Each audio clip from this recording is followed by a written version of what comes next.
Éliane Assassi pour le groupe communiste républicain, citoyen et écologiste. Vous avez la parole. Merci Monsieur le Président. Ma question sera particulièrement solennelle.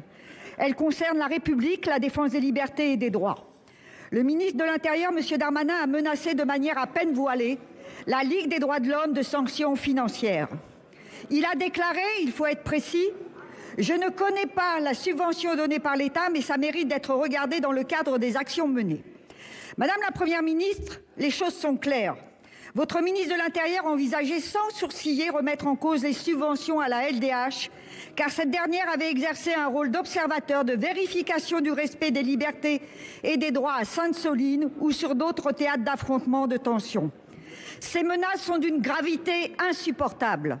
Pouvez-vous accepter qu'un ministre de la République envisage de porter atteinte à une association qui est l'honneur de cette dernière ?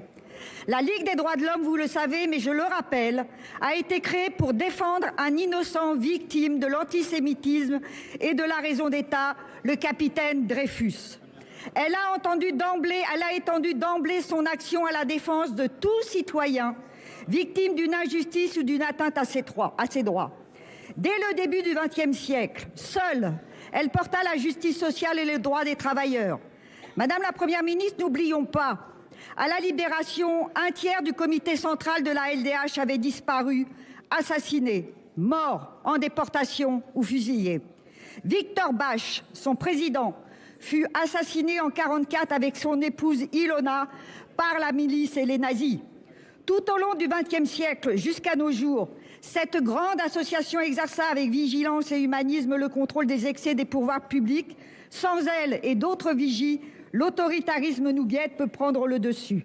Avec 1000 personnalités qui ont déjà signé une tribune publiée ce jour dans l'Humanité, nous le disons fermement, ne touchez pas à la Ligue des droits de l'homme.